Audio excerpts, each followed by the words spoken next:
السلام علیکم پیارے بچوں، میں ہوں آپ کی اردو کی ٹیچر کمل یوسف۔ تیسری جماعت میں آپ سب کو خوش آمدید کہتی ہوں۔ تو پیارے بچوں، کتاب میں موجودہ سابقہ سبق جو ہم پڑھ چکے ہیں، آج کے ویڈیو میں ہم اس کا جائزہ لیں گے اور ہم دیکھیں گے کہ ہم نے جو سبق میں موجود مشق ہے، جو سوالات دیے جاتے ہیں، ان کے عوض آپ نے کیا کچھ سیکھا۔ تو پیارے بچوں، اپنی کتابیں کھولیں تاکہ اب ہم اپنا جائزہ شروع کر سکیں۔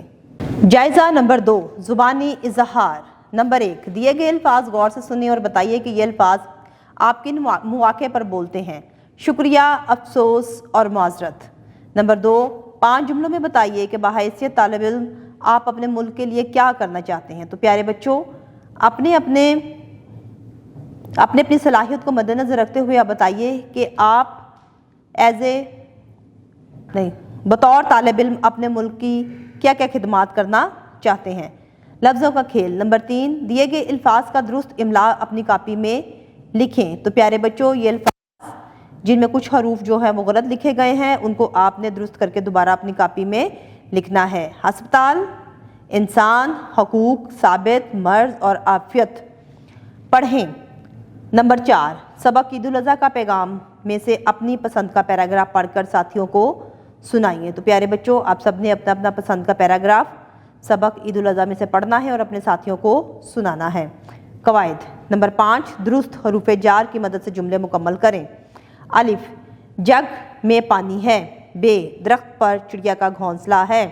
جیم، بوڑھے آدمی کو کھانا دو۔ دال، باغ میں رنگ برنگی تتلیاں ہیں۔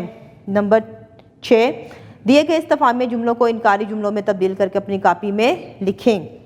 جملہ، کیا علی نے کھانا کھایا ہے؟ انکاری جملہ، کیا علی نے کھانا نہیں کھایا ہے؟ کیا حسن نے سبق پڑھا تھا؟ کیا حسن نے سبق نہیں پڑھا تھا؟ کیا یہ تمہارا بستہ ہے؟ کیا یہ تمہارا بستہ نہیں ہے؟ کیا سڑک پر بھیڑ تھی؟ کیا سڑک پر بھیڑ نہیں تھی؟ کیا تم نے خط لکھا تھا؟ کیا تم نے خط نہیں لکھا تھا؟ کیا چھت پر کوئی ہے؟